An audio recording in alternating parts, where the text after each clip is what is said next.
Take a hole, take a massive pit, bury all the ice, and burn the maggot shit. I've had enough, I've heard enough, I'm thoroughly pissed. If all you maggots die today, you wouldn't be missed. Taste your own medicine, choke on the flavor. Go find a legend, do the world a favor. Fuck mega, fuck ice, and fuck you too. If you're down with the shit, I'm done with you. Fuck mega, fuck ice, and fuck you too. If you're down with this, I hope they get you too. Cry about this, whine about this, out a little more. I guess you're not an alpha badass warrior anymore. Tell me I have cooties while your face is in the crotch of an old ass whiny moron who looks like pumpkin rot. You're high on your own thoughts, you're too full of shit. I hope you take a wrong turn and catch a whole ice clip. Fuck mega hot eyes and fuck you too. You're down with the shit, I'm done with you. Fuck mega hot eyes and fuck you too.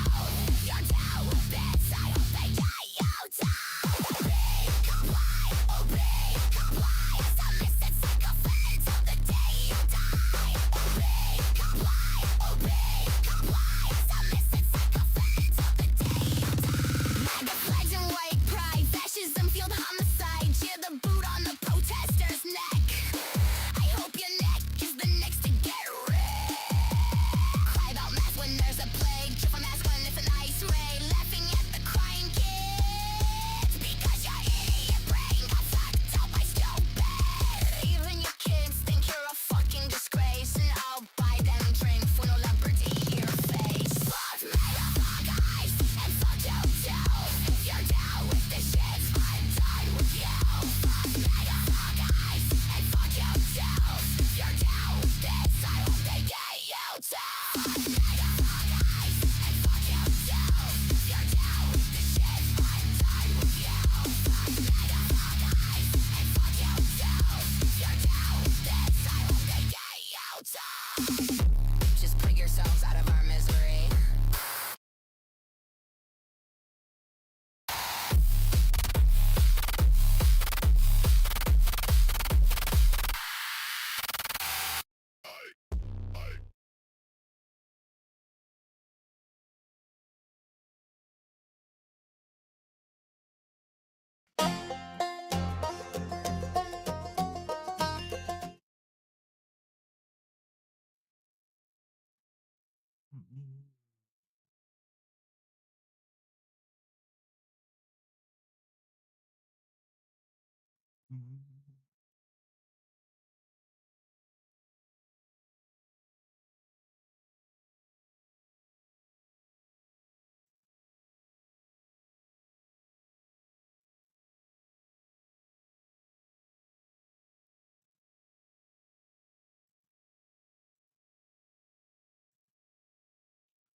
That way, we're used to it. We'll take it. But wherever Trump succeeds, you're always going to get this blowback. And Fulfilling his promises. Sort of people might hate him because he's terrible for the country, Greg. Ever thought of that? it's all huge wins, but it's 2 against 1. He's got to fight the Democrats and the media. It's always going to be that way. We're used to it. We'll take it. But wherever Trump succeeds, you're always going to get this blowback, and it's a trade-off. The more Republicans love him, and they do, the more insane the vitriol will be, because that means he's doing his job. See, I would be worried if he was getting That logic.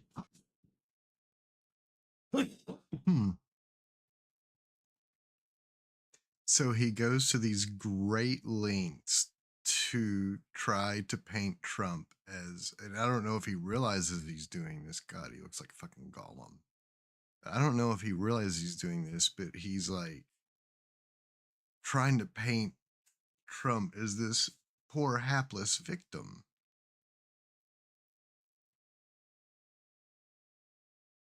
And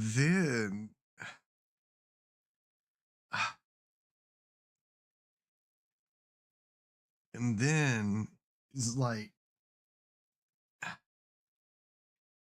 any hate or criticism he gets is because he's doing so good.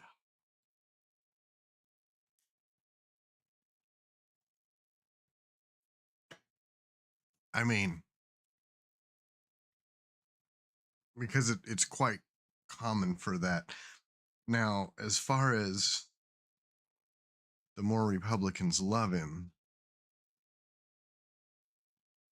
the more vitriol, or let's just say shit talking you get. It's because you're being made fun of because it's so fucking weird. Like, my God, just to say that out loud and not feel fucked up. Oh, we love him. We love him so much. Like,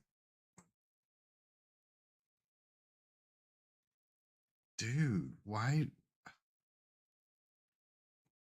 do you love him? I mean, he's just a politician, dude. You know? It's like,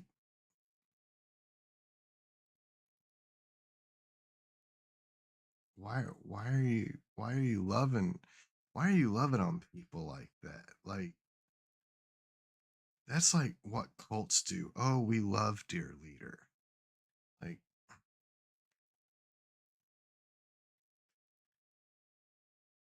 I mean,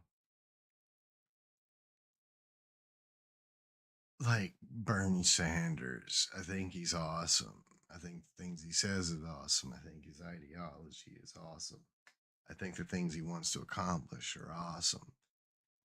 Listening to him talk is pretty awesome, but like, I don't love the guy.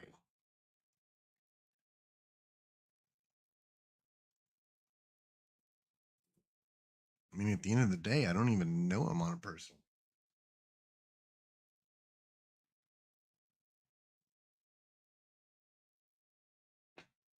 Why would you be loving these people?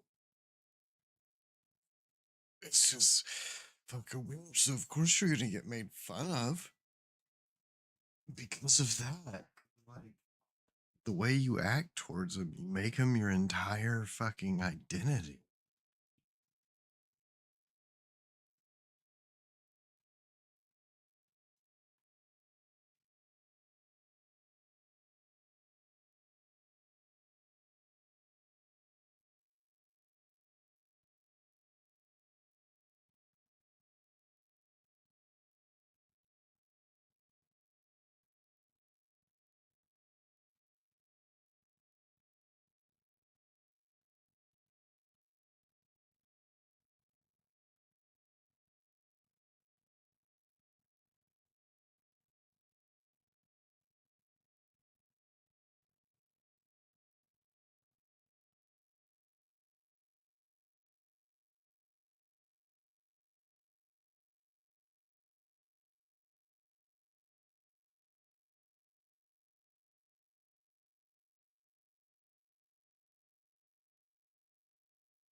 food.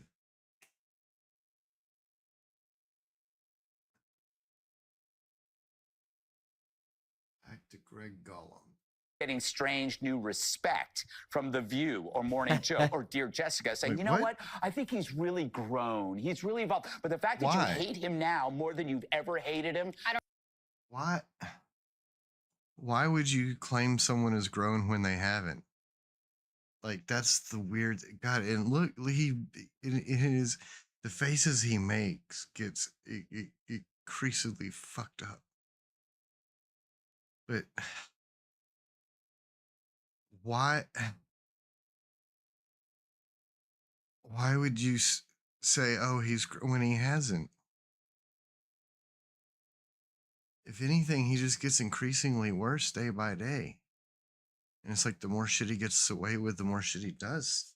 meant that he is fulfilling his promise, and I His like promise that. to do what? All right. His promise to do what? Mass deportations? Well, I mean, I'm never going to praise that because I never liked that. You voted for that, but I didn't vote for that. You like mass deportations. I don't like mass deportations. So why would I praise him for something? It's a fucking God. Greg Gollum is an idiot. Listen, this is a politically radioactive scenario for Donald Trump. It's not like, oh, there's a single clip and you explain away the clip. It's not, well, Fox did one panel discussion and no. When a scandal becomes associated with elite protection networks, it can stop being a partisan thing for a lot of voters. Now, not the hardcore MAGAs, but for a lot of voters, it becomes a trust issue. Trust collapses quickly when you've got two sets of rules. And of course, there are two sets of rules. So the bigger takeaway here is you are seeing competing narratives. One narrative is follow the evidence wherever it goes. I've been saying that for years. The other is change the subject, bring up someone else, redefine criticism. They now are faced acutely with Lutnick having said, after 2005, I knew I would never be in the same room as Epstein again. And then he met with him in 2011, and then he went to his island in 2012. And so now they're explaining, well, those were short meetings. And at the one in 2011, we didn't have dinner. It was characterized as dinner, but it was 4 o'clock. I ate dinner late. You know, people are not falling for it. And so history shows us which of these narratives tends to win long term, the elite protection narrative or the two justice systems, two rules narratives. You can't run a political movement on if you're accused of something, it means you're doing something great. Yeah. People aren't falling for that. And it is great to see Jessica Tarlov it doesn't make any sense to the Fox News audience, but also to her Mayo-brained co-hosts as well. Thanks for watching. Check out another one of our videos and make sure to subscribe so YouTube keeps our content in your feed. And if you prefer audio, subscribe to the podcast on Spotify. Whatever the founding fathers imagined politics would look like 250 years later, I can tell you one thing. This is not it. How many of Epstein's co-conspirators have you indicted? How many perpetrators are you even investigating? First, you showed it. I find it. How many have you indicted? Excuse me. I'm going to answer the question. Answer my question. No, I'm going to answer the question the way I want to answer the question. No, Your you're going to answer the theatrics are question the ridiculous. way I asked it. You can let her filibuster all day long, but not on our watch. And I told you about that, Attorney General, before you started. You don't tell me. Yeah, oh, I anything, did tell you because we saw what you did in the Senate. Lawyer, not even a lawyer. You know, with this anti-Semitic culture right now, she voted against a resolution condemning. Oh, is Jewish. I just want to be clear. Do you want to go there, Attorney General? Or do you want to go there? IQ Are you serious? Gentlemen, Talking about anti-Semitism to a woman who lost her grandfather in the Holocaust. Really? So that's Donald Trump's Attorney General Pam Bondi taking an absolute beating in front of the House Judiciary Committee today. With her being the head of the Trump Justice Department, the topic that everyone grilled her on was Jeffrey Epstein. Though it seems like that may not be clear to Bondi because almost every time someone asked her about it, she deflected to something else, be it the Democrats, illegal immigrants, deep fake porn, or that Ukrainian refugee stabbed on a train last August. You know, instead of talking about Ghislaine Maxwell, who hopefully will die in prison, you should be talking about Irina Zarutska. I have a couple who of died other on a questions. subway. Now with that, she tried to make it out like Trump's been the one that's actually been pushing to release the files. This has been around since the Obama administration. This administration released over 3 million pages of documents. Wait, what? Over 3 million. And Donald Trump signed that law. Though that, of course, it flies in the face of almost an entire year of feet-dragging, lies, distractions, and countless deployments of the word hoax that we all witnessed. They think you're stupid. They think you have the memory of a goldfish. But then also you had Bondi arguing that nobody asked all these questions when Biden's attorney general was on the stand, and the Democrats, they actually only care about Epstein now because they want to distract from Trump's stock market. The Dow is over $50,000. I don't know why you're laughing. You're a great stock trader, as I hear, Raskin. The Dow is over 50,000 right now. The S&P at almost 7,000. We should be talking about, what does a Dow have to do with anything? That's what they just asked. Are you kidding? Now that, of course, it flies in the face of numerous economic indicators, inflation, jobs numbers, debt, health insurance premiums, as well as Trump's dismissal of polling on economic performance. But he's been out there saying that if you don't like the economy, you're essentially crazy, that affordability, it's a Democratic hoax. Not that, again, any of this is relevant to Epstein. And also, I know we've just collectively forgotten this, but Pam Bondi is not a political operative. She is the Attorney General. Like, I know Trump destroyed, killed, drowned norms in a bathtub, but her role is supposed to be nonpartisan, non-political, independent from the White House. And so for anyone who remembers what American politics was just like a couple of years ago, seeing America's top lawyer glaze Trump from head to toe is kind of wild. Not surprising, but just wild. But anyway, going back to Epstein, a group of his victims were actually there at the hearing, and Pramila Jayapal had them stand up and then said, "And if you are willing, please raise your hands if you have still not been able to meet with this Department of Justice. Please know for the record that every single survivor has raised their hand." Also, at another point, after Bondi licked Trump's toes on national television a little more and claimed that there's no evidence he's committed any crimes, Ted Lieu leveled a serious accusation at him. She I gargled believe you his just balls. lied under oath. There is ample evidence in the Epstein file. Don't you ever accuse me of a crime. I believe you just lied under oath, and this is on videotape. You said there's no evidence of crime. I'm showing you. Here is a witness statement who called into the FBI's Threat Operations Center. He drove Donald Trump around in a limo. Liar, He overheard liar, Donald criminal, Trump said to criminal. Jeffrey on his cell phone. Whine He was a so little angry he more, was going to stop cry a limo a and little hurt more, Donald Trump. whine a And little he more, met a girl who said she was cry a raped by little Donald Trump more, and whine a Jeffrey little Epstein. more, cry a little She later more. had her head blown off, and officers at the Ooh, scene said that Bondi, could not cry have a been little more. suicide. But you also had Thomas Massey, who's been leading the charge on the release of the Epstein files with Ro Khanna, calling her out first for accidentally publishing the names of victims and then for redacting the names of implicated men. To my right is an email that was sent by the victims' lawyers to the DOJ. It was a list of names not to redact, a list of names not to release. What did the DOJ do with this email? They released this email in the document production. Literally the worst thing you could do to the survivors. Then you had Massey pulling up another document referring to co-conspirators in sex trafficking, and he noted that while billionaire Les Wexner's name was found in other parts of the files, it was redacted there. Right, and while Wexner's name was unredacted after Massey called it out earlier in the week, today he got to directly confront Bondi about it. Though she, to really no one's surprise, just brushed it off. Who in your organization made this massive failure and released the victims' names? Are you able to track who it was that obscured Les Wexner's name as a co-conspirator in an FBI document? Do you have that kind of accountability? I believe Wexner's name was listed more than 4,000 times. Yeah, I already told you that. You're acting like everybody's trying to cover up Wexner's name. Reclaiming my time. I'm going to answer this question. Reclaiming my time. Mr. Chairman. This isn't how this works. Within 40 minutes, Wexner's name was added back. Within 40 minutes of me catching you red-handed.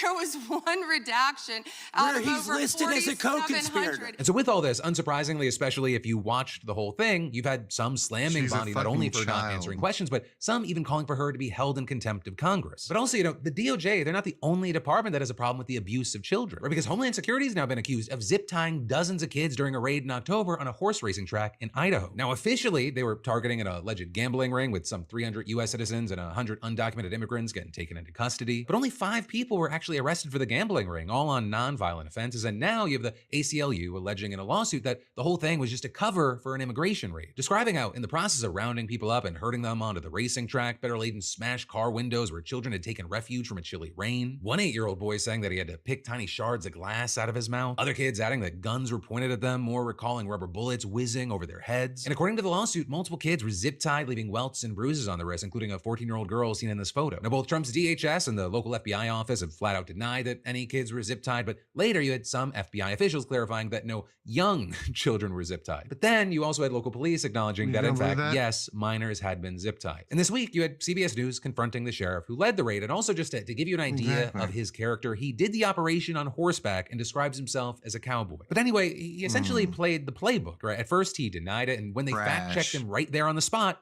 he just tried to justify it. There were kids in there. They weren't zipped. Those little ones were not zip tied. This is a picture of Suhey. We met her this morning. She's 14 years old. Okay. She's I would say, a child, a girl who was zip tied, and these are the bruises from those zip ties. Okay. And have you seen that or heard? No, I had not. I had not seen that. But I will tell you this. I've been in this business a long time. I've gone against gang members who are a lot younger than that. She was with her 6-year-old brother and 8-year-old sister. But you're taking that out of context. We do not know her. What context do you need? There's a young girl with 2 small children with her. How dangerous could she possibly be? We don't know. But that's only one of many cases where the authorities were caught lying, which actually, speaking on that, we've got to dive into these revelations about Marimar Martinez. Right? And we talked about her in depth last week. She's the woman who survived being shot by Border Patrol 5 times while she was following them in her car. I could hear my back passenger window shatter. I looked down and I noticed blood gushing out of my arms and legs. And with that, you had the agents claiming afterward that she rammed their car, and Martinez, she claimed the opposite. She said they sideswiped her before getting out and shooting. And well, now we have the body cam footage from that incident, and it doesn't appear to back up the agent's story. Right? It starts with them and their vehicle, protesters honking at them, and then they say, "It's time to get aggressive and get the f*** out, because they're trying to box us in. We're gonna make contact and we're boxed in." Then the driver, Charles Exum, appears to jerk the steering wheel to the left in the direction of Martinez's vehicle, at which point the video jolts, and then this happens. All right, out of the car. Be advised, we've been struck. Get out. Where that's Exum firing those 5 shots at Martinez's vehicle, and after she floors it out of there, you can hear bystanders screaming at them. With one agent explaining to another agent on the scene a few minutes later, "Vehicle struck us twice. Then when we stepped out, she floored it and tried to run him over." And then later in the afternoon, while Martinez was in the hospital being treated for several gunshot wounds, then Border Patrol Commander Greg Bavino sent Exum an email reading, "I would like to extend an offer to you to extend your retirement beyond age 57 in light of your excellent service in Chicago. You have much left to do." Meanwhile, you had Exum texting a group chat with his fellow agents labeled the Posse Chat, where they heap praise on him for his supposed heroism. Right, one writing, "You are a legend among agents. You better fucking know that. Beers on me when I see you at training." As well as another adding, "That's awesome. You did real good," with a heart eyes emoji. Though also I'll say it's not clear whether they knew what had really happened, because Exum said that he fired through Martinez's front windshield, not the back passenger window as she claimed. Right, which is important because, one would seem to suggest that he was in front of it as it came at him, while the other suggests he was back and off to the side. Also with this, you had Exum sharing a link to a news story headline, "Federal agents taunted Chicago woman to do something before shooting her," attorney claims, and then captioning that LMAO. Then in another message, someone asked him if the bosses had been supportive, and he replied, "Big time. Everyone has been, including Chief Bavino, Chief Banks, Secretary Noem, and El Jefe himself," according to Bavino. Or with El Jefe there translating to the boss, which many have interpreted as meaning Donald Trump. And then, of course, there's the disgusting text message we saw last week where Exum wrote, "I fired 5 shots and she had 7 holes. Put that in your book, boys." And, for some added context, this guy's not some fresh hire. He's a 23-year-old veteran of the Border Patrol. And so, you start to think, what else has this guy done throughout his career that we don't know about? And also, for now, he hasn't been charged. In fact, Trump's DHS still maintains that Martinez is a domestic terrorist, even though the charges against her were dropped months ago. And of course, this is happening as the agents who shot Renee Good and Alex Preddy are also still free men, though there have been some people arrested. Or you've now got an Associated Press review out there finding at least 24 ICE employees and contractors who have been charged with crimes since 2020. And these are stories that are just crazy. You've got a detention facility official admitting that he grabbed a handcuffed detainee by the neck and slammed him into a wall last year. There's also another facility official who admitted to sexually abusing a detainee for 5 months last year while telling other detainees to act as lookouts. An assistant field office supervisor allegedly abused his girlfriend for years, fracturing her hip and nose, causing internal bleeding, and attempting to strangle her, with the judge calling him a volatile and violent individual. Then another ICE agent was found by local police passed out in a crashed car with his agency firearm on him. Then yet another ICE employee went to meet someone he thought was a 17-year-old prostitute and then discovered it was a sting, and he told the cops,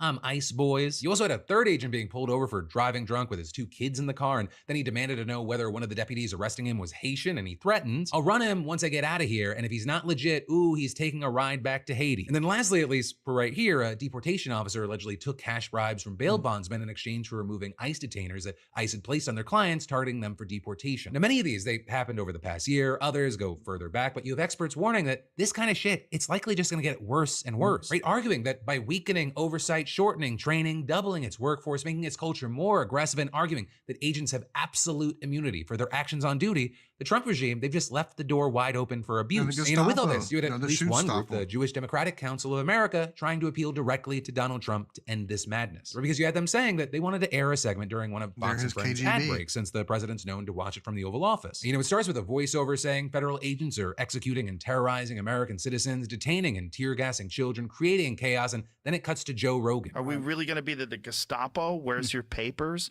Is that what we've come to? And then the voiceover returns saying ICE are out of control. When the government kills Americans and lies about the victims to cover up the crime, it's not law and order and it's not leadership. Those responsible must be fired. President Trump, stop the abuse, investigate the killings. It's gone too far. And while CNN and MS Now are running those ads this week, reportedly Fox refused, offering no explanation to the group as to why. And so with that, you've got Trump just going even deeper into his echo chamber of Fox and Friends, Truth Social, AI slop, and whatever the fuck Stephen Miller's whispering in his ear. And then there's more we've got to dive into in just a minute. But first, let me thank a sponsor and say, have you ever hired someone who looked great on paper and then immediately just reminded you of that Dr. Jekyll, Mr. Hyde scenario? Because meet your match on ZipRecruiter. But then, diving back into the news, we've got to talk about how the Trump administration just moved to shut down the skies over a major American city for 10 days with zero warning, zero explanation, and then appeared to lie about why it happened. It all unraveled in just a few hours. So let's talk about what happened with El Paso, Texas. Because late last night, you had the FAA dropping a bombshell. They issued a temporary flight restriction over El Paso, Texas. So for the next 10 days, everything up to 18,000 feet and within a 10 nautical mile radius was off limits to all pilots, excluding Mexican airspace. And the accompanying notice to air missions, it did not mince words. It warned pilots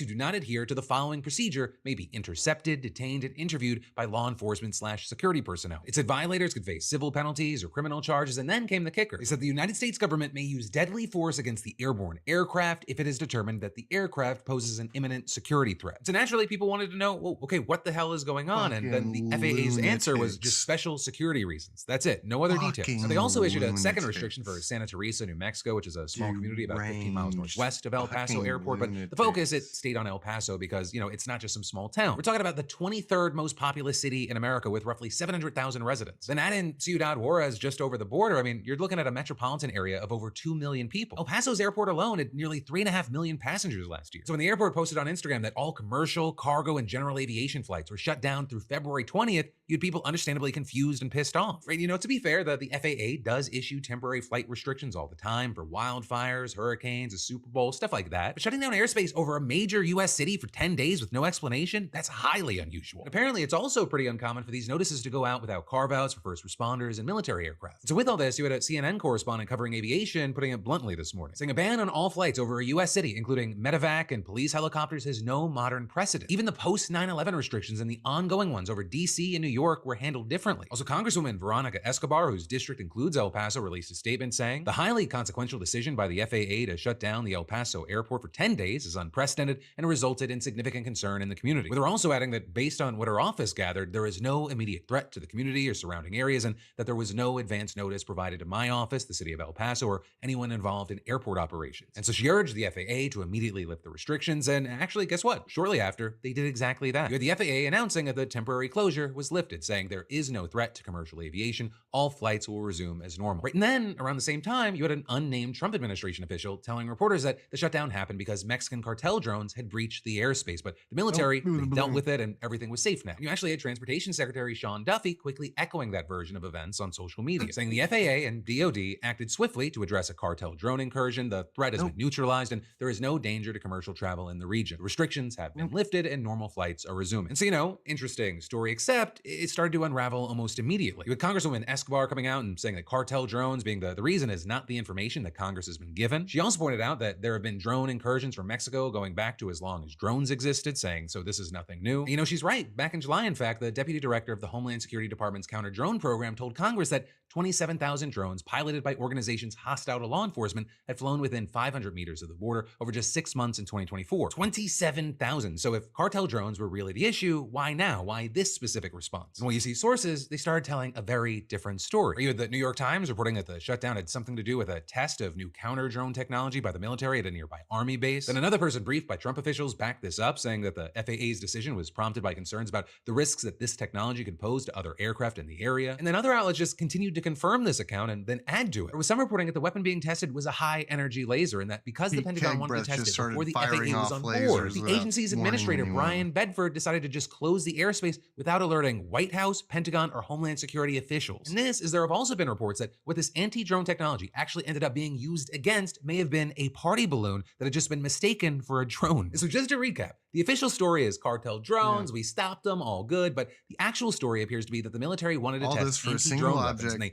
didn't properly coordinate with anyone, and so the FAA panic shut down the entire city's airspace. So, as far as the fallout, you've got local officials furious. El Paso Mayor Renard Johnson not holding back at a news conference. I want to be very, very clear that this should have never happened. Right. You cannot restrict airspace over a major city without coordinating with the city, the airport, the hospitals, the community leadership. That failure to communicate what if there was an important this wasn't just an inconvenience. The mayor noted that surgical equipment destined for city hospitals just didn't show up. You had medical evacuation flights forced to divert to a city in New Mexico more than 40 miles away. And I mean, this is just from a few hours of shutdown. Imagine if this had gone on for 10 days. Now, with all of that said, I do think it's important that we talk about some of the bigger context here. The military isn't testing anti-drone tech at the border for no reason. Going back a decade, one of Mexico's major cartels started systematically using drones for surveillance, combat, and transport. Today, officials have documented cartel conflicts where drones are being used to carry and deploy up to 50 kilograms of explosives at once. So U.S. officials are concerned that they might eventually target Americans or law enforcement in the border region, though so far it appears that the thousands of drones spotted near the U.S., they've been used for drug smuggling and surveillance, not attacks yet. But also, I'll say, here is an ironic twist. When it comes to cartel violence, a lot of the weapons come from the United States. And in fact, this week, Mexico's defense secretary revealed that roughly half of the high-powered 50 caliber cartridges seized from cartels since 2012 can be traced back to an ammunition factory in Missouri, one that's also owned by the U.S. government. It's an investigation by the International Consortium of Investigative Journalists and the New York Times found that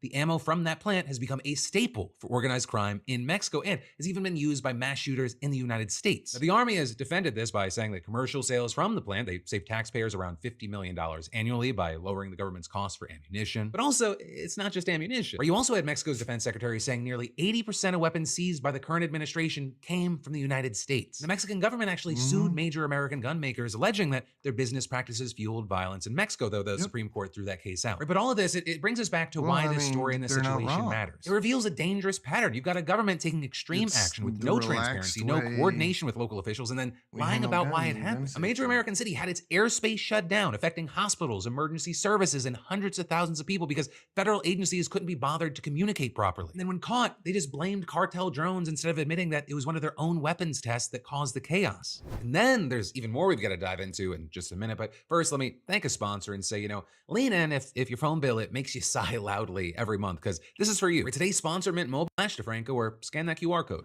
But then diving right back into the news, the FBI thought they had their guy in the Nancy Guthrie kidnapping case. They raided his house, they detained him, the whole 9 yards.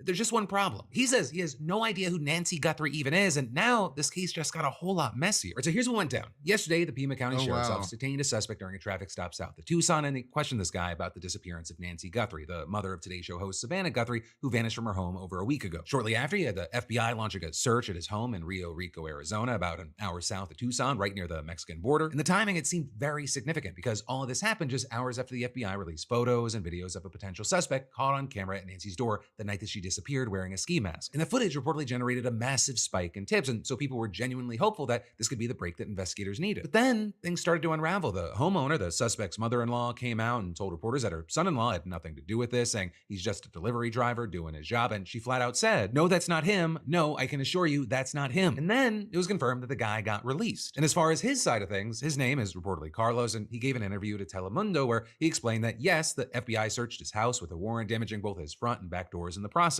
He also said that agents told him that he resembled the person in the footage that the FBI released, though he completely disagreed with that assessment. Carlos insisting that he has nothing to do with Nancy's disappearance. He doesn't watch the Today Show, he doesn't know who Savannah Guthrie is, and he had zero clue her mom was even missing. When they finally told you this had to do with some kidnapping, what were you thinking? What the f am I doing here? I didn't do anything, to be honest. I'm innocent. I mean, I hope they get the suspect. What the fuck am I doing here? I'm not it. They better do their job and find the suspect that did it so they can clear my name. Right, and Carlos also said he has no idea why the authorities were even interested in him. They gave him no details about whether it was his car, his license plate, or what triggered the investigation. Also, he said technically law enforcement didn't pull him over, instead saying that he noticed them following him and pulled over himself. Right, and also claiming that it took hours before his rights were even read to him. And while he said that he does deliver packages in Tucson for work, he can't recall if he's ever made a delivery to Nancy's home. Though for their part, as of this morning, you had county officials saying that he was questioned as, quote, part of follow-up on incoming leads. And so, naturally, this whole situation had sparked a lot of criticism of how the FBI has been handling things. Senator Chris Murphy, seeing Carlos's interview and tweeting, the FBI, now run by online influencers, hair tonic salesmen, and talk show hosts, has become a shell of its former self. The next president is going to have an enormous job to rebuild it. But then last night, you had FBI Director Kash Patel pushing back on Fox News, suggesting that they were actually making progress. I will say we have made substantial progress in these last 36, 48 hours thanks to the technical capabilities of the FBI and our partnership. Right. And I do believe we are looking at people who, as we say, are persons of interest. And today we learned from the FBI that there's a search in the Catalina Foothills area related to Nancy Guthrie, though we have no other information on that. But then it gets weirder, right? Because this morning, TMZ reported that they received a note from someone claiming to have information about the kidnapper in exchange for 1 Bitcoin. Now, TMZ, they emphasized here that the legitimacy is unclear, especially since multiple media outlets have already received alleged and unverified ransom notes throughout the case. But this sender claims that they've unsuccessfully tried to reach Savannah and her family. Write it. If they want the name of the individual involved, then I want 1 Bitcoin to the following wallet. Time is more than relevant. And so now we're waiting to see what happens. Also, if any other outlets get similar notes and whether any of this is legitimate. And now, with all this, you have people really focused on the situation for 3 reasons. 1, of course, a woman is still missing, and every day that passes, it makes finding her safely even more difficult. 2, this botched detention that raises serious questions about investigative procedures with Trump's FBI. Right, how someone gets their house raided and detained for hours only to be released with no clear explanation of why they were targeted in the first place. And also now 3, the emergence of potential ransom notes, right? Real or fake, it complicates an already tense situation and it can interfere with the actual investigation. But then next from that, there's actually 2 big final things I want to hit on today. Right, and the first of the 2 is that we need to talk about how a Trump-appointed federal judge just delivered a massive blow to one of Trump's most aggressive power grabs yet. And 1, this is the 3rd time that the courts have actually told the administration to back the hell off. And 2, this is about way more than just voter rolls. Because last summer, the Trump DOJ began demanding that every state turn over complete voter rolls. And we're not talking about just basic information here. We're talking driver's license numbers, social security numbers, email addresses, phone numbers, party registrations, and full voter participation histories. And the Trump administration claimed that this was all part of a plan to centralize election data in a national voting database. You know, that sounds reasonable enough on the surface, except here is the part they didn't advertise. According to a draft agreement obtained by the Brennan Center, the DOJ specifically said that it would conduct its own analysis of states' voter files and then order the states to remove specific voters from the rolls. And to be very clear here, that has never happened before. States, not the federal government, have the legal authority to add and remove voters. That is how it has always worked, and for good reason. You have many experts now raising serious concerns that the Trump administration is trying to improperly purge valid voters from the rolls to suppress Democratic votes and boost Republican chances in the elections. And that becomes even more concerning given that around 11 states have already complied or said that they will comply with these requests to hand over incredibly sensitive voter information. But I'll also say that the majority of states, both Democratic and Republican, have refused. You had the Trump DOJ doing what you'd expect. They sued over 20 states, most of which have Democratic governors, to try and force them to hand over the data. And so in the lawsuit against Michigan, you had the Trump DOJ arguing that it was entitled to know the personal information of Michigan voters to, quote, prevent the inclusion of ineligible voters and combat what it called voter fraud. But then yesterday, a federal judge in Michigan, who was actually appointed by Donald Trump, rejected those claims and dismissed the case. You had the judge ruling that there was no basis to seize these records under the federal laws that the DOJ used to justify its request. And the fact that this happened in Michigan is also especially notable. Right? Michigan is one of Trump's top targets in his efforts to overturn the 2020 election, and he's made it clear that the state is on his radar again for the upcoming midterms. Right? He's continually spread false claims about voter fraud in Michigan, even though he literally won the state himself in 2024. And in fact, more recently, he specifically called out Detroit while talking about nationalizing elections, claiming without any evidence that there are high levels of fraud there. But also, one of the things that's very significant here is that Michigan is now the 3rd federal court to shut down the DOJ's voter data grab. Or just last week, a federal judge in Oregon ruled against the DOJ, saying that he didn't trust the Trump administration to keep the sensitive data private. He also just didn't believe the administration's claims that it would only use the voter rolls for election administration, raising concerns that it would weaponize the information for immigration enforcement. And then actually, before that, another federal judge blocked the DOJ's efforts in California last month, ruling that the request was an unprecedented and illegal power grab meant to disenfranchise voters. The judge, writing the foundation upon which American democracy has been built is the right to vote. Now it seems the executive branch of the United States government wants to abridge the right of many Americans to cast their ballots. And so, the fact that a 3rd judge, and no less a Trump appointee, has now ruled the same way, it shows this isn't a partisan issue. multiple and politically diverse federal courts are saying the same thing. This is illegal overreach. And of course, all the while, there are still many other fronts in this battle. Right on top of all the other states that the DOJ has sued for refusing to turn over voter data, it's very possible that they're going to appeal these 3 decisions. And of course, the administration's not just relying on lawsuits. We've also had Attorney General Pam Bondi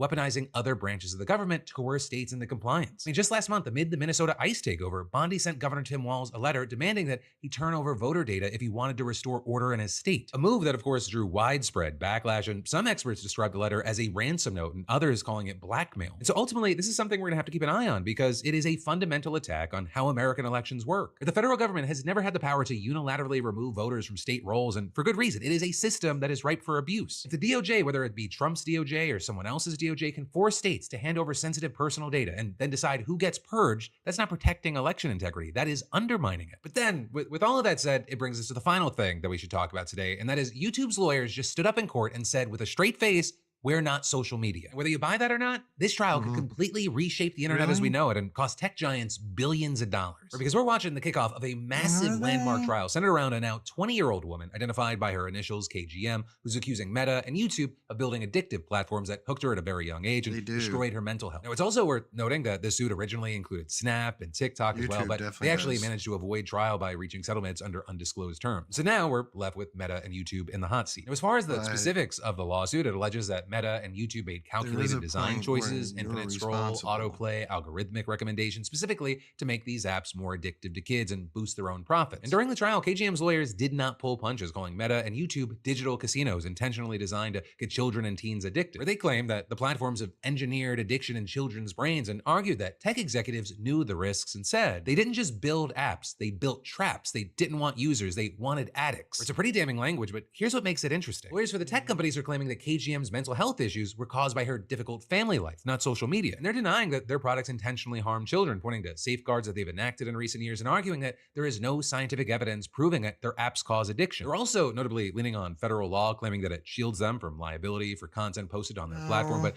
also maybe the wildest part, YouTube's lawyers are trying to distance themselves from Meta by arguing that YouTube isn't even a form of social media. Where they're claiming that YouTube's actually an entertainment platform that more closely resembles Netflix and Facebook. They say that it's different because people use it for streaming helpful videos, not endless scrolling. Right? And one lawyer pushed back on claims that YouTube's algorithm drives addiction by saying it's not trying to get in your brain and rewire it. It's just asking what you like to watch. So with that, you've had many pushing back, saying that YouTube has comments, community posts, subscriptions, notifications, an algorithm that absolutely keeps you watching, and a shorts feature that literally is designed to compete with TikTok. But also a big factor here is that this isn't just a one-off lawsuit. Right? This is just the first to go out to trial out of thousands of similar lawsuits alleging that social media platforms deliberately addicted adolescents and caused personal injury or other harms. And all four tech giants, Meta, YouTube, Snap, and TikTok, they're named in various combinations across those other cases. And actually, they're all relying on a novel legal claim that these apps can be as addictive and as harmful as cigarettes. These cases are specifically drawing from the legal strategy used against big tobacco in the 1990s, where plaintiffs argued that cigarette makers knew how harmful their products were, but hid that information from the public. And that strategy there, it worked. Those cases totally upended the tobacco market. Cigarette companies reached a $206 billion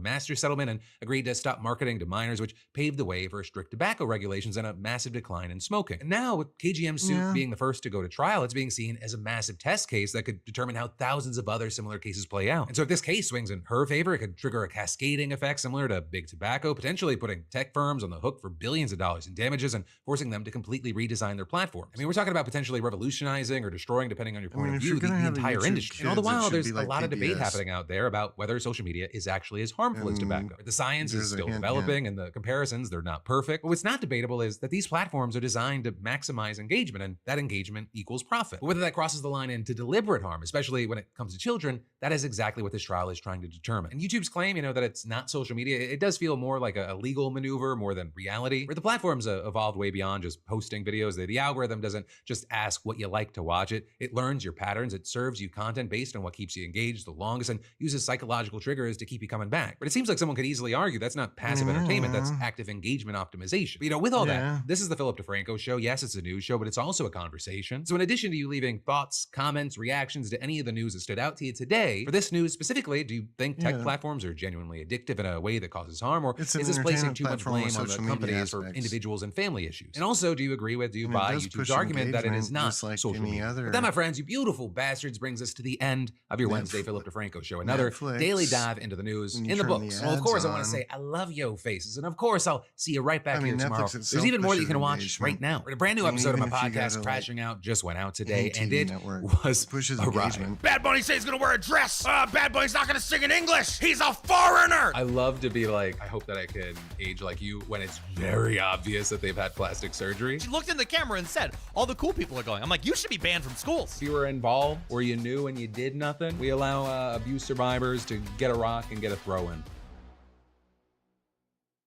Of course, by a 2025 lens, Obama was not a progressive. That's how you know progress worked, because the needle was moved. Cal Penn is a legend. That is true. He took a cringy character named Taj Mahal Baralan. That is super fucking true. As good as it could possibly be, and leveraged that role to star in one of the best stoner comedies Obama of all isn't all that time, progressive just while shows you also how far inspiring the progressive needle and has so many been other moved. young brown kids around the world to do In an comedy. intelligent But that was just the society. start of an incredible career that took him from a leading role in major studio films to major network dramas to the Obama White House, and then back to acting, where he is playing a White House press secretary. And now to his latest project, a new podcast called Here We Go Again. So I sat down with one of my comedy heroes to talk about some of his craziest stories coming up in Hollywood. I hand him Joseph Gordon-Levitt's headshot, and he gets to Joseph's headshot and goes, what the fuck is this kid, Asian? And we got into his time in the Obama administration and his disillusionment with Biden and the Democrats over Gaza. And it was just incredibly, deeply disturbing that there was no room for a conversation. We also talked about his long friendship with Zoran Mamdani. Yeah, I've known Zoran since he was 14, so just so proud of him. And his advice to Zoran supporters. He can't unilaterally, single-handedly get a lot of this stuff done that he wants to get done, but he absolutely can get it done in partnership with this sea of people who came out to support him. And he didn't come on here to promote his memoir, You Can't Be Serious, but I will promote it anyway because it's a guidebook on how to succeed. Big government, unless taxpayer money is flowing up to them rather than down to us. When it benefits the wealthy, it all suddenly makes sense. We're living through the most corrupt presidential administration in American history, a $300 million ballroom, a $230 million payout from the Department of Justice because the president got his feelings hurt because he had to be investigated for being a criminal. Hundreds of thousands of taxpayer dollars spent at Trump-owned properties around the country, Trump-branded wine being sold at the Coast Guard exchanges, American taxpayer dollars being spent on DHS propaganda ads on Truth Social, awarding federal contracts to corporations in exchange for campaign contributions. Kash Patel flew his girlfriend around the country on a multi-million-dollar jet that taxpayers paid for. Kristi Noem gave companies she's affiliated with hundreds of millions of tax dollars, then went out and spent another $200 million on 2 private jets for her travel. For 12 months, this administration has been taking billions of taxpayer dollars from American people and have been giving it away to their own companies in the form of tax cuts, government contracts, or other government funded subsidies. So Congress has a role in getting rid of fraud, I will admit that, in any federally funded government program. However, I think the fraud that the American people are concerned about is that the Republicans are taking away Americans' health care so that ultra billionaires can get more tax cuts. The real fraud is the dehumanization and demonization of the working class Americans and immigrants to distract folks away from corporate socialism that's happening because of the Republicans. So this is truly the definition of throwing away the baby with the bathwater. The Republican philosophy is that if the cost of living for the average American increases, they're on their own. But if the cost of doing business increases for the wealthiest people on earth, well, then it's the government job to bail them out. Maybe the government's already sometimes doing a form of socialism, but for wealthy interests. And should we just be more real about that? Lena, this is it. Now we've got the rubber meets the road, because the corporations are people, but they are people that use public resources. They benefit from our water, from our energy, from our stability, from our labor.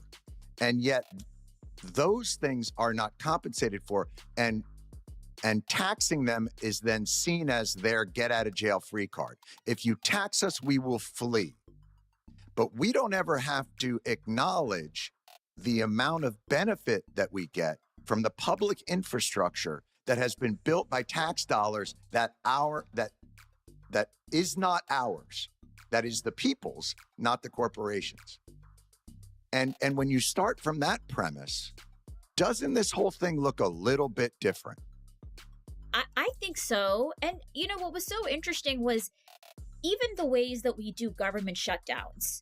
What areas of service get shut down and what areas of service are still provided is really interesting. And just to give you a small example, at the Federal Trade Commission, when the government shut down, they shut down the basic hotlines where people could report fraud, where people could report identity theft. What stayed open was the place that Wall Street could report their mergers and keep those mergers still going.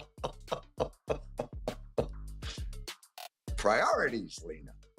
And it was really interesting. I mean, just a few days ago, before we saw the deal in the Senate, I saw reported in the Wall Street Journal that the FAA had started telling people that their private jets might not be able to land as easily at some of the busiest airports.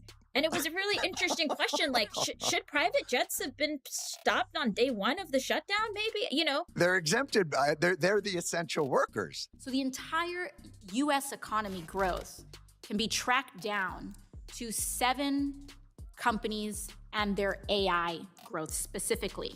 At least 40% of economic growth this year is attributed to these companies alone, and 80% of stock gains this year came from AI companies. But people are justifying these levels of investment because of the promises that the CEOs make that there will be a return on that investment. So for a company like OpenAI, their value is based on the expectation that they're going to figure out how to make a profit out of it. And they haven't. And so generating this increased human dependency that can be mined, because it's not subject to HIPAA. Is that correct, Dr. King? Right, it's not subject to HIPAA. It's not subject to HIPAA. So people's deepest fears, secrets, emotional content, relationships can all be mined for this empty promise that we're getting from these companies to turn a profit. And the reason I bring all of this up is because the exposure of this industry and this investment, I fear, has reached broad levels, potentially, of the American economy. When we're talking about 40% of stock growth in the United States being attributed to these companies in the AI sector alone, and that sector has not turned a profit, we're talking about a massive economic bubble. And we've seen, depending on the exposure of that bubble, we could see 2008-style threats to economic stability. And that pressure is reflected on the extreme lengths that these companies are going to allow unethical human interactions with these chatbots. I say this because I want to say also on the record that should this bubble pop, and I say this for my colleagues here, should this bubble pop, my colleague from Massachusetts mentioned the level of AI lobbying that occurs here in Congress. Should this bubble pop, we should not be entertaining a bailout. We should not entertain a bailout of these corporations as healthcare is being denied to everyday Americans, as SNAP and food assistance is being denied to everyday Americans, precipitating some of the very mental crises that people are turning to AI chatbots to try to resolve. CNBC reported that some business leaders in this great city are, quote, looking for therapy and therapists because of one particular woman on your team, transition co-chair, former Federal Trade Commission chair, Lena Khan, who they fear, they hate in many cases. What is the symbolism of her appointment? What message are you sending to business leaders? Well, I think the message we're sending to everyone is that at a time when Donald Trump is looking to use the law as a weapon to punish working class people, here is someone who has showcased the ability for the law to be something that protects those same people. And I have long been inspired by Lina Khan's protection of people across this country in the face of corporate greed and the willingness to actually use the tools of government to take action. Because for so long, what we've been told are the only options in front of us are to support something or to issue a strongly worded letter in opposition to that thing. And what she has shown is, in fact, you can use these tools to deliver. The U.S. government would become the largest shareholder of Intel. This is actual socialism happening by a Republican administration. This is a horrible precedent. This is socialism. All of you people were freaked out about Memdami in New York City wanting government-run grocery stores and saying the people need to seize the means of production. That's what Harold Lutnick is doing right now, saying that the government must seize the controlling interest in Intel, the means of production, in order to get government money. You can't just be against socialism when the left does it. Back in November, a U.S. judge backed a bid by an American hedge fund to purchase Citgo Petroleum. The Treasury still has to approve that deal. The hedge fund is actually run by a big Trump donor, Paul Singer. Do you want to preserve Venezuelan ownership of Citgo? Do you want to have America have a financial stake in it? Like Trump bought what big portion of an Intel company. Do you want to own portions of oil companies?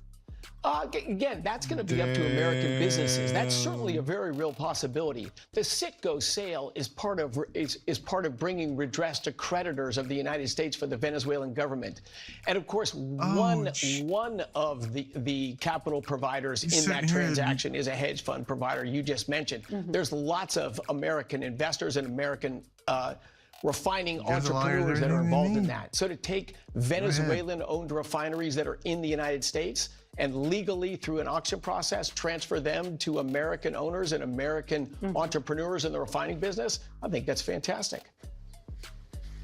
There's concern about corruption here, though. American corporations benefit enormously from government intervention in the form of subsidies, tax breaks, bailouts, and even stock buyouts. And yet socialism is still considered a dirty word when discussed in terms of policies that would benefit everyday Americans. Trump is copying every other oligarch's playbook, seizing control of key sectors, then handing the rewards to his friends and family. This was never about small government. Government has never been bigger. Look at the military budget, which for fiscal year 2025 is $832 to $850 billion. And he says he wants that to go up by 50%. He's slashing support for vital services and then consolidating power in industries that benefit insiders. The issue isn't big government versus small government. Government has always been big. The real question is who the government serves. Trump administration is determined to put power and wealth into the hands of the few billionaires, all while terrorizing anybody who refuses to play along.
Then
This is nothing. One time in Wisconsin, nearly everyone missed the show due to a snowstorm. They put R-Truth in charge for the night, and he wouldn't stop talking about seeing eye people for blind dogs. Ah, classic R-Truth. Hilarious. You think animals with disabilities is something to joke about? No, not at all. So, catering was pretty good today, huh? Yeah, not bad. They didn't overcook the roast beef like usual. Yeah, totally. It's so quiet around here, it's kind of eerie. I know, right? I'm gonna go check if there are any updates on the flight situation. Didn't you just check? Yeah, but who knows what could have changed in the last 1 minute and 37 seconds since we've been talking. Not that I'm keeping track of how long this not at all awkward conversation has been going on. Remind me when you get back to tell you about this hilarious thing my cat did. I even have a video. Yeah, that sounds great. I'll be right back. Promise. Okay, well, I'll get the cat video all queued up. Actually, it's 5 separate videos, but if you skip any or watch them out of order, it won't make any sense.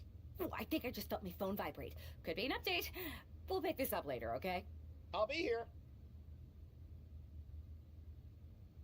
Hey.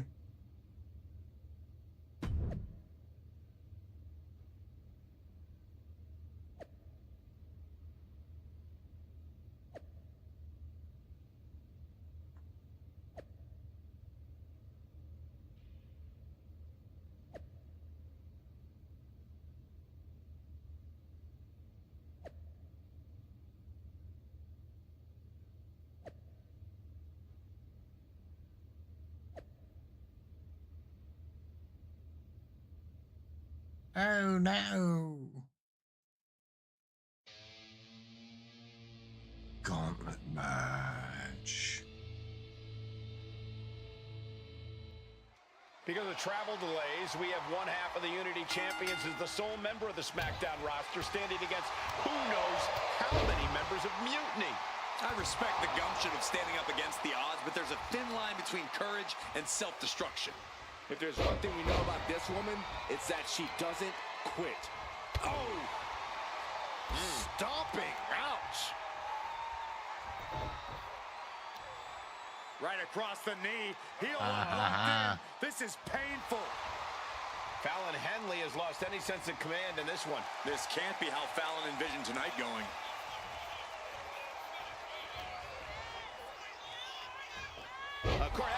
suplex. Wrist clutch suplex. Perfect. Trying to make short order of things there.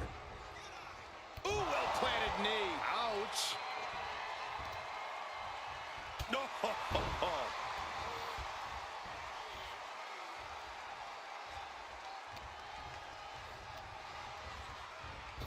Oh, knee to the breadbasket.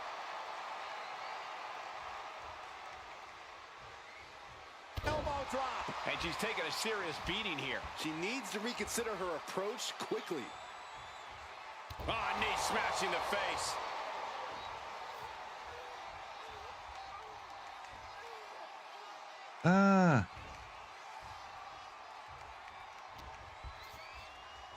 Waistlock. No. Belly to belly. My goodness.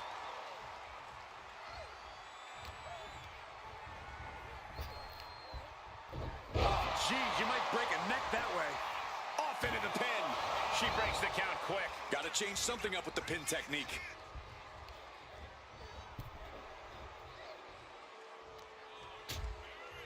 Uh-oh, hazardous part of town Embarrassing here. as On the apron. Nasty. The hardest part of the ring. That was worse than being hit by a cinder block.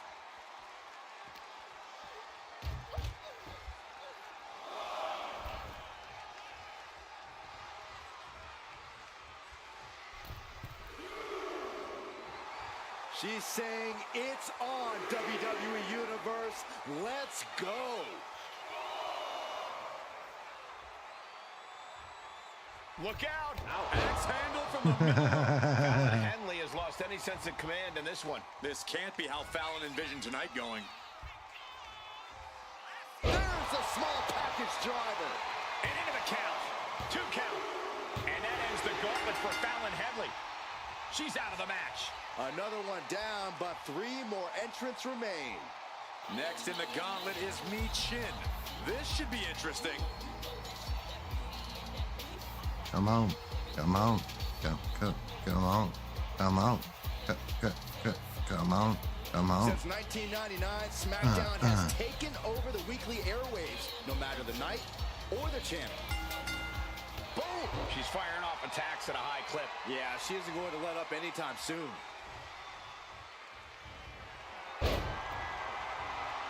Vicious, downright savage club right there.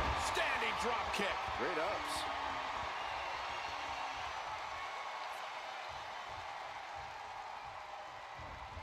Boom!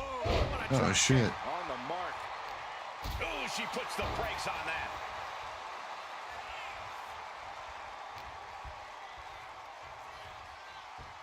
Suplex. No idea her opponent has her dead to rights here. Double stomp flattens the opponent. Terrible position for Meacham. And going for the pin. Meacham just got eliminated from the gauntlet. 2 more competitors to come after this entrance. This is awesome. All right, here comes What? Lee to make some noise in this gauntlet match. All right.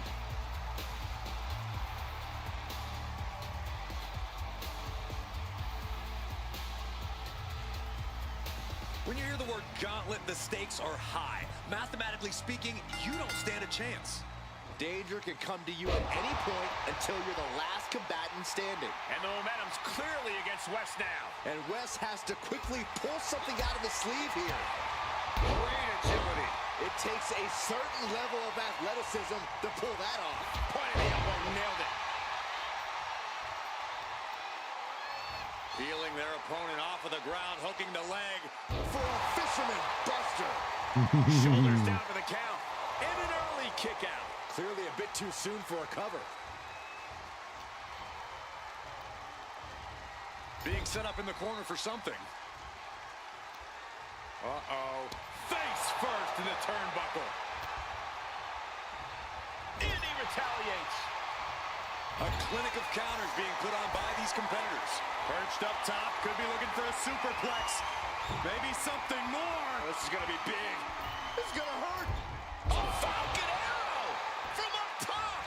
That move on its own will knock the wind out of you, but from that height, it'll knock from the top. Whoa, what a landing. They got all of that.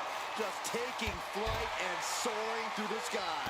And Wes can't stop any offense coming his way. And Wes has to quickly pull something out of his sleeve here. Waist lock, no! Belly to belly! My goodness.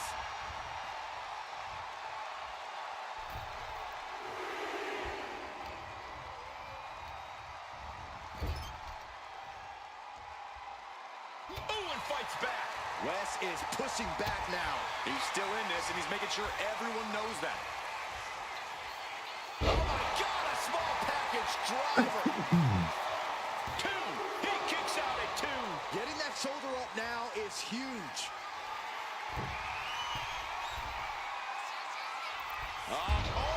Oh, shit. She gets put in the corner. Oh, what a kick.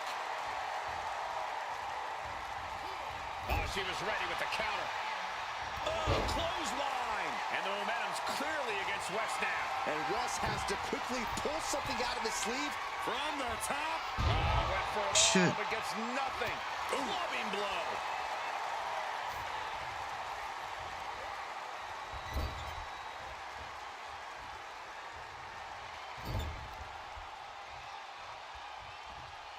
Got their opponent up. Driven down Snake Eyes.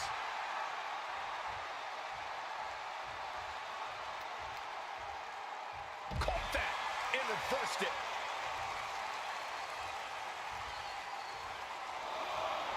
She's firing up, getting the crowd behind her.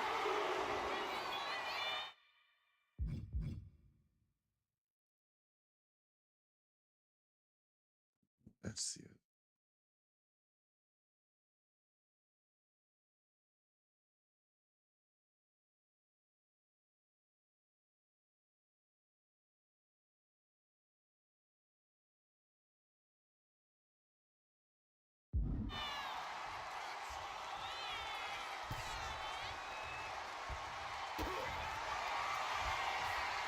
Setting them up. There's the Canadian Destroyer.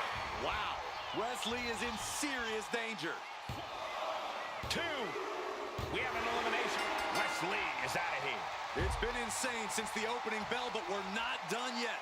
We've got one more contest to go. Is that? Yep, it is. Last Legend entering the gauntlet.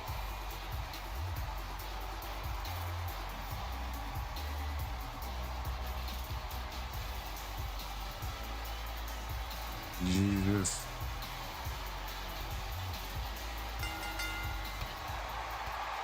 Ouch. Oh, to the back of the neck. What a lariat. Oof. Fast movement gets her out of the way. Oh, my goodness. Putting the boots to an opponent will take the fight out of them in a hurry. She turns it around on Legend. Oh, her arm's trapped. On a slam. Ooh. Here's a setup. Power into the regal plex. Ah. Shoulders down. Penny in predicament. She's not going to go that quietly. Ooh, treading all over their opponent. Rolling neck snap. Locking up the legs. Ah, cloverleaf. So much torque on the back. Cloverleaf stretch. When you target that back, you are actively trying to prevent your opponent from carrying not just you, but they can barely carry themselves. What a reversal by Lash. We're seeing one response after another. Neither superstar gaining a foothold. Picture perfect backbreaker.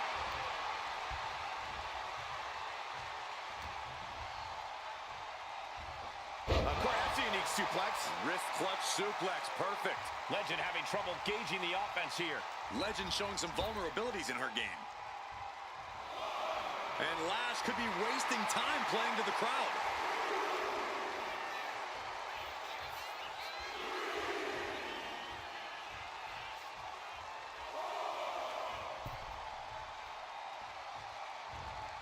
Lands an elbow. Headed up to the top turnbuckle. Perched up top. Oh, man. Oh, shit. Boom.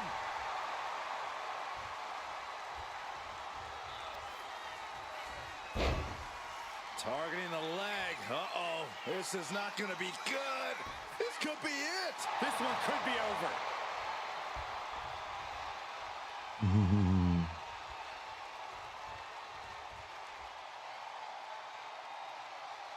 Lash slowly rising to what may be her demise. Looking for a pinning combination here. Backslide driver. Hazardous situation for Lash. Another victory, but how much longer can the only member of the SmackDown roster in attendance go? It looks like Lash Legend is calling for more reinforcements. Who turned out the lights? Oh, shit. Where the hell did they come from? That's what Lash would like to know. They couldn't have arrived at a better moment. Lash Legend wants no part of the Unholy Alliance. What are they doing now, guys? That is some kind of witchy voodoo. It's creeping me out. Nonetheless, I'm getting word that SmackDown's roster has arrived at the arena, and Mutiny is getting the hell out of here. I don't know if Isla and Alba showing up to protect their friend out of the blue is magic or coincidence, but they've ended Mutiny's attack.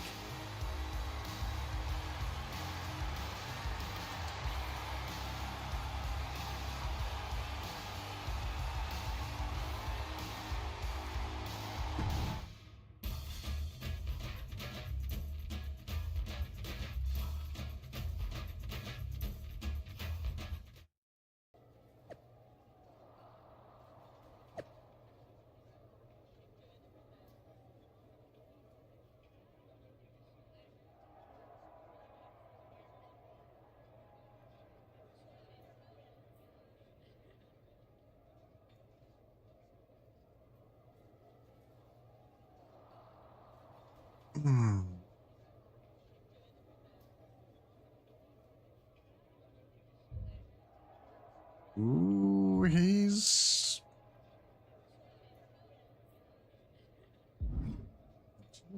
points. Do you really think I did magic? I think magic works in unpredictable ways. You tried to cast a spell to keep the SmackDown locker room safe from Mutiny. And the SmackDown locker room got delayed long enough that Mutiny couldn't attack. At least they couldn't attack anyone but you. Oh, whether it worked or not, you were messing around with forces that you don't understand. I know. I looked silly, I didn't scare off Mutiny, and nothing really changed. I'm not going to say we disagree, but... You might have a touch of magic in you. Thanks. Just, can you tell me one thing? When you appeared in the ring, was that just special effects, or was it magic? I'd rather do that handshake again than tell you. Okay, I'll take that. Let's do it. Sorry, we can't right now. Michael Cole told us he's got 5 hilarious cat videos to show us.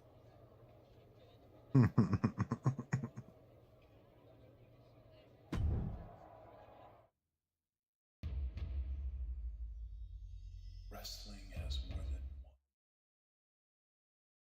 one. All right, lay it on us. Did you and the witches really cast a magic spell? Damn! I owe my partner here $5. That she does. I didn't think you were the type who believed in supernatural stuff, punk. Come on. I've been on ghost hunts for WWE, not to mention this house I remodeled once that had the eeriest feeling on the 3rd floor. She's still dodging the question, though. All that time with Isla and Alba, the weird flight delay, was it real? A witch never reveals her secrets, boys. Well, one thing was real. That beatdown you put on Mutiny. Yeah, you really held down the fort and put them in their place. Good job. We should talk about what's next. I spoke to the GMs, and you're going to defend your Unity titles at WWE Payback. Mutiny maneuvered their way into a title match? No, you'll actually be facing Becky Lynch and Seth Rollins. Might be nice to take a break from battling Mutiny. Exactly.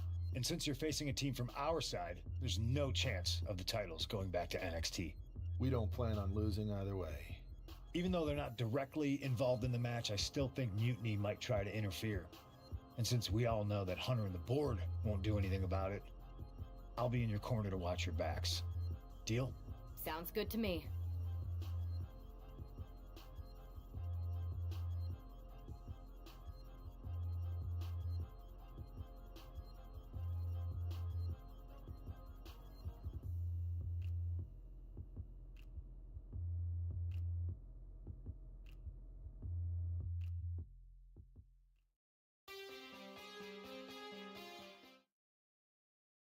Amidst all this NXT mutiny chaos, there's one thing that's been catching our eye, piquing our interest, if you will. Don't get us wrong. We are Team WWE all the way. We support anyone who's fighting the good fight. But two of our teammates have something we want. The Unity Tag Team Championships. And now, we've been given the opportunity. And who better to hold the Unity titles than an actual wedded couple? That's real unity. Unlike the current champions whose bond is that they grew up together. I grew up with a lot of weirdos. Doesn't mean they'd make a good tag team partner. But don't worry, after we relieve you of your titles, all will be well in the world. You can get back to focusing on Mutiny, and everyone can rest easy that the Unity titles are still safe and sound with Team WWE. One last thing. CM Punk, we hear you're gonna be in the champ's corner. We don't need anyone in ours, since we have each other. But don't try any funny business out there, okay? Or we'll send you right back to the hospital. Keep those belts nice and warm, champs. We're coming for you.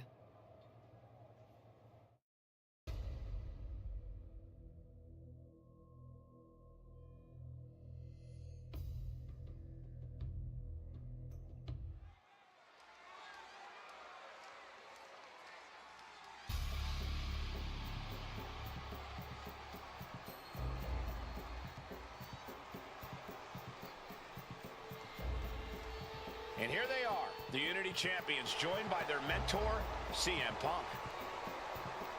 I don't think calling CM Punk a mentor goes far enough. He's really been a guide, a guru, and a friend to these two. Well, you're not wrong, Saxton. I was skeptical of how valuable the influence of a guy like Punk could be, but you can't argue with the results.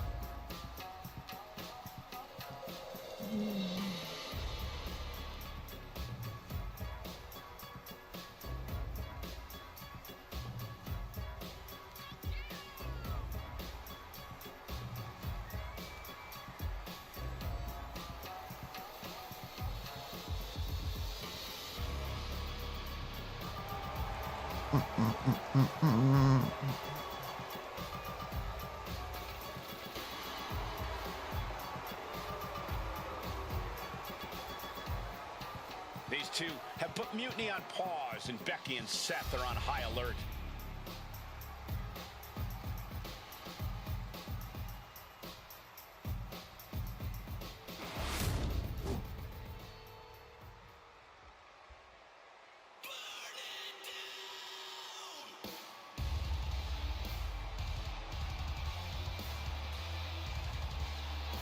And here are the challengers, Becky Lynch, Seth Rollins. A mixed-gender tag title and a husband and wife tag team?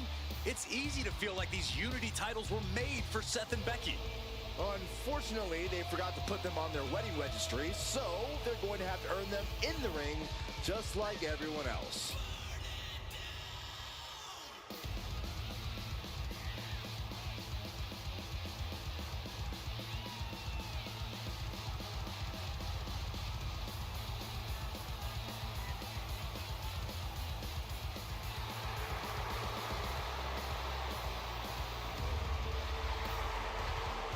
The Mr. and Mrs. look to make these belts his and hers right here.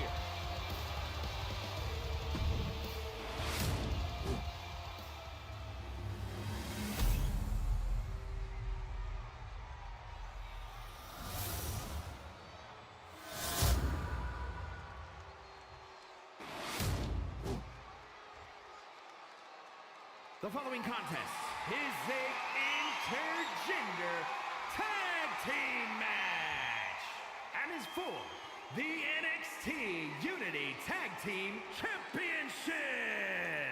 Introducing the challengers, the team of Seth Rollins and Becky Lynch.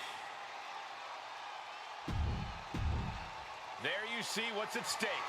The NXT Unity Tag Team titles.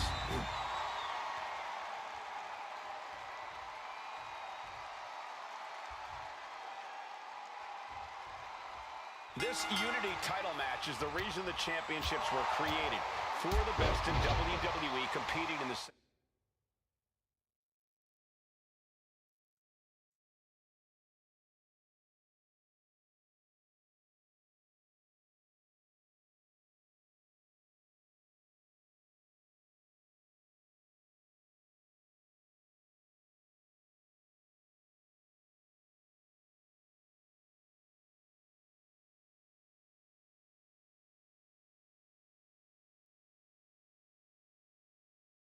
Same ring. The key phrase there is best in WWE, Cole. Whoever wins this match, the Unity Championships are out of Mutiny's hands. You got that right, Corey. This is an all WWE title match, and I am here for it. Ow. Oh, my gosh. Down for the pin. 2, and he breaks the cover. At this point in the match, I'm surprised the ref hit 2. Dropping the knee. Watch this incredible core strength. Up and up. This is great power, masterfully executed Regal Flex. Way too early.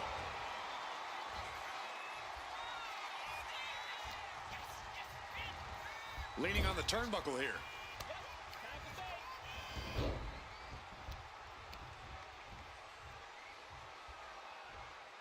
Oh, God. Rollins got caught believing his own hype a bit. He's still relatively fresh, but it wouldn't hurt him to tag out sooner than later. And frustration might be starting to set in. Tag. Oh, baby, look out. Thunderous clothesline.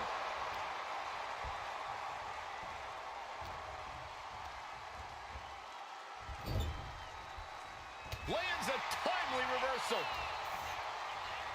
Here's the pump handle. Suplex. Launched. He wastes no time dodging the attack.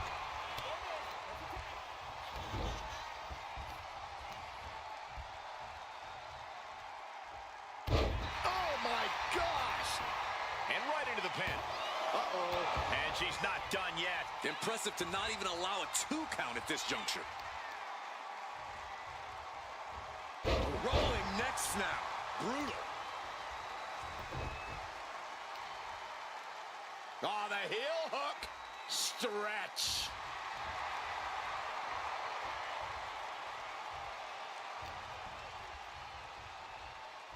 Double underhook applied. Butterfly suplex. Producing a trampling. A reversal. Well scouted. Several reversals. Neither superstar able to penetrate their opponent's defenses. Dragon suplex. Now shoulders down. Here we go. Just using the adrenaline to stay in the match. We're no closer to a winner just yet. And momentum is slipping away from Lynch. This is a more daunting task than Becky bargained for. Lynch now on the offensive. A second leg drop with a twist.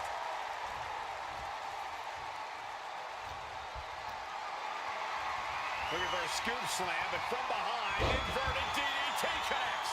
Cover. We're going to shut this down. She was close to the end there. If she keeps the pressure on, the next one might do it.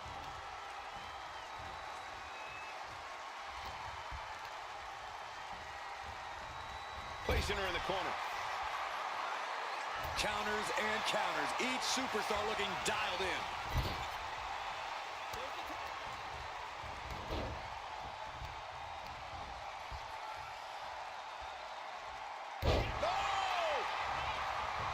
Straight into the pin. Kick out at 1 for the challenger. Close call, but not enough yet.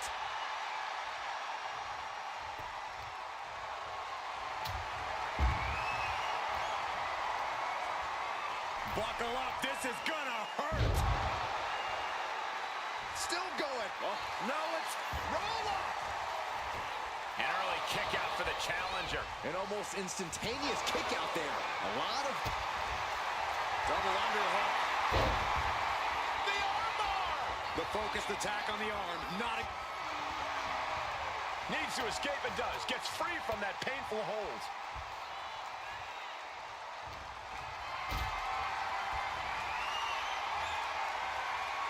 Being carried around now.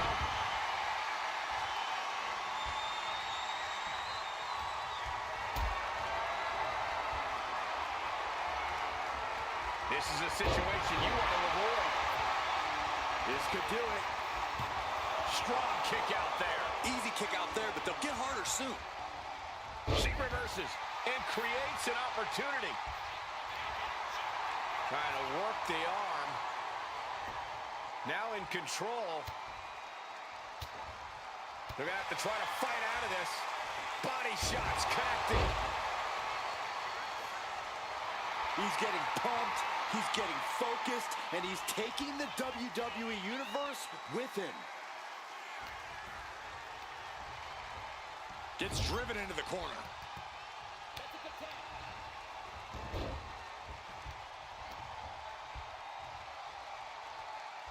Oh my! Could that be enough? For the win, title match stays alive. Now is not the time to wallow in disbelief. Pressure must be kept on. Uh-oh. For the title. And the glory. And she breaks the count. Still has a great amount of fight in them. Not going to let it end like this.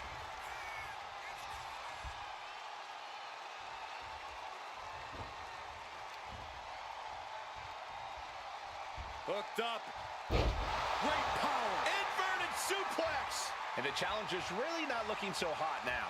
And at this point, you really have to wonder how much longer she has left in this match. Not a good spot to be in. Shoulders are down. To retain. Kicking out in time. She just won't stay down. Oh, boom!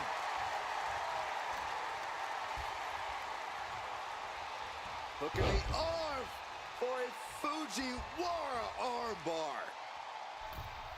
Fujiwara armbar applied. Boom. Oh, an elbow drop.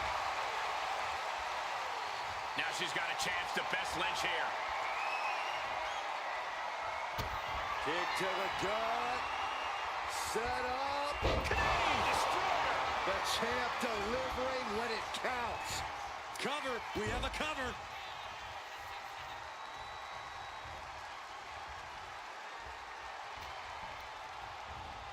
In the corner now. She doesn't want to stay there.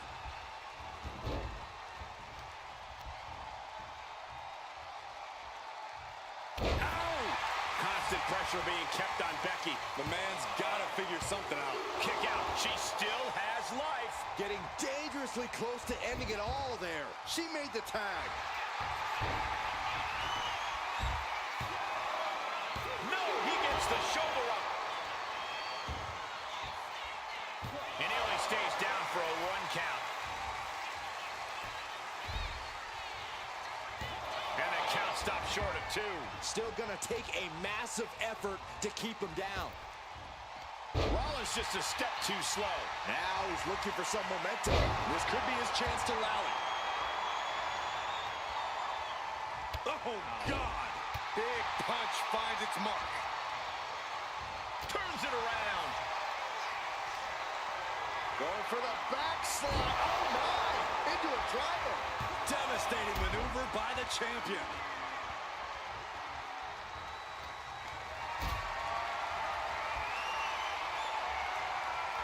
Totally helpless at the moment. And that was an efficient display of offense with that maneuver.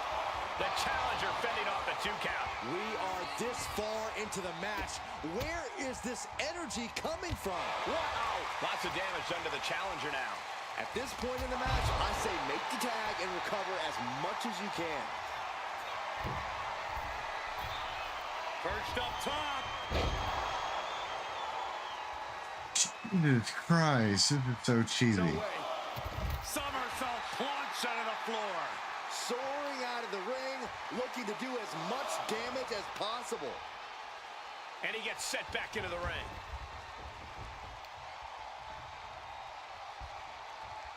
Going for sliced bread. Oh, cover to be crowned champion. The champion with a quick shoulder up. If that won't beat him, I'm not sure anything will.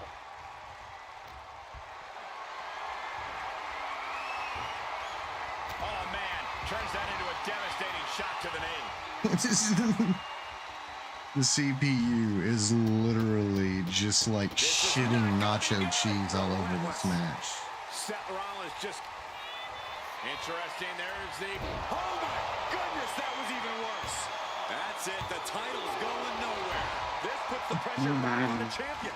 Can the champion respond with their back against the wall? I can't tell if it's anger in the eyes or the fact that he hasn't finished this, or if it's disbelief that his opponent is still in this.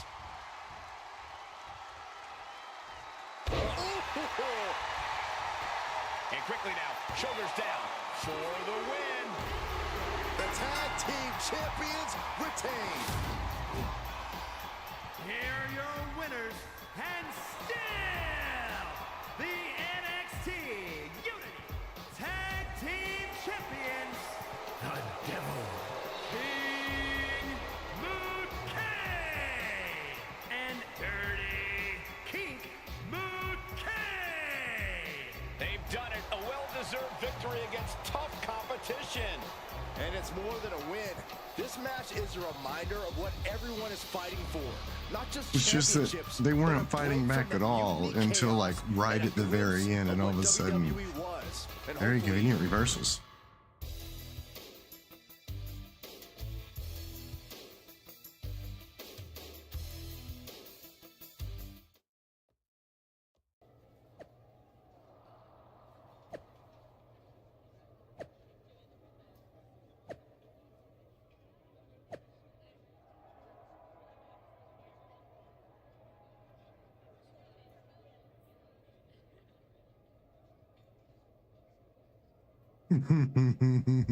No shit. Everybody calling Triple H out.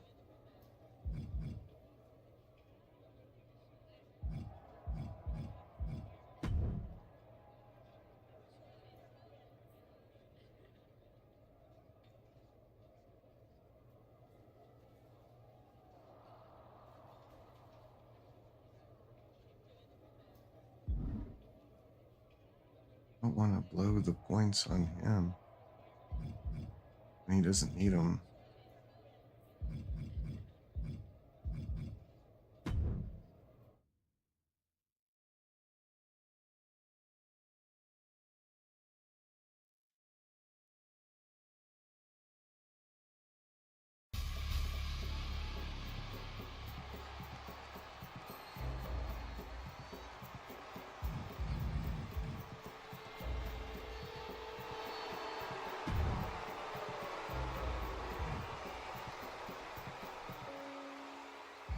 It's a new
Never understood that whole.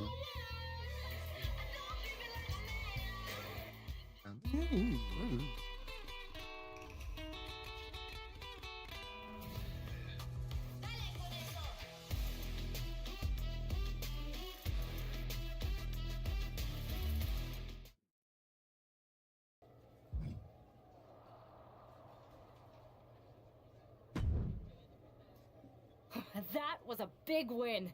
And having you out there must have scared Mutiny off, punk. Yeah, thanks for the backup. No problem, but I do have some bad news. Mutiny didn't hit us in the ring because they were busy poaching our roster. I just found out that Shinsuke Nakamura, Shayna Baszler, Johnny Gargano, and Tommaso Ciampa all jumped ship. Damn. It's definitely a blow, especially since we don't seem to be getting anyone from their side to join us. Just when we thought things were going well, right? We've been here before. We have? Yeah. Mr. reminds me of when we first became friends.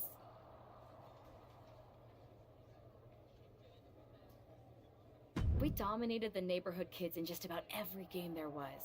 Tag, hide and seek, kickball, you name it. Until the Andersons moved in. 5 kids, all super athletic beyond their years. They took over. But you didn't get discouraged. And before you know it, we were beating the Andersons' strong and agile butts.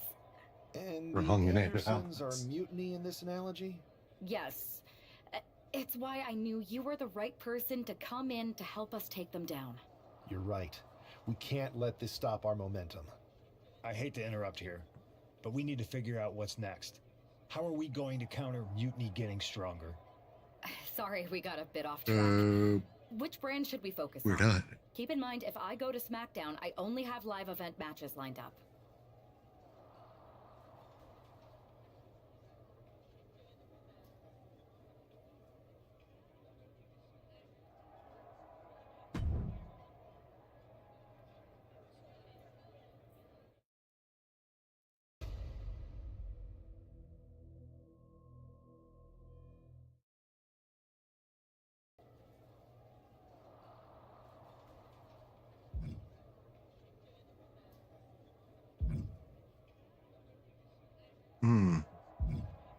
We gonna jazz.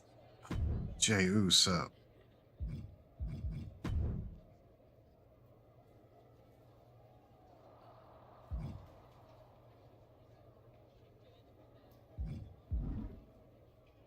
I don't need to upgrade him.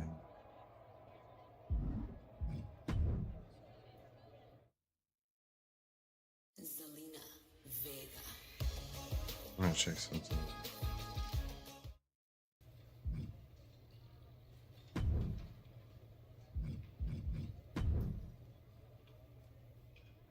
Okay, so they have separate points.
It's a new day, yes it is!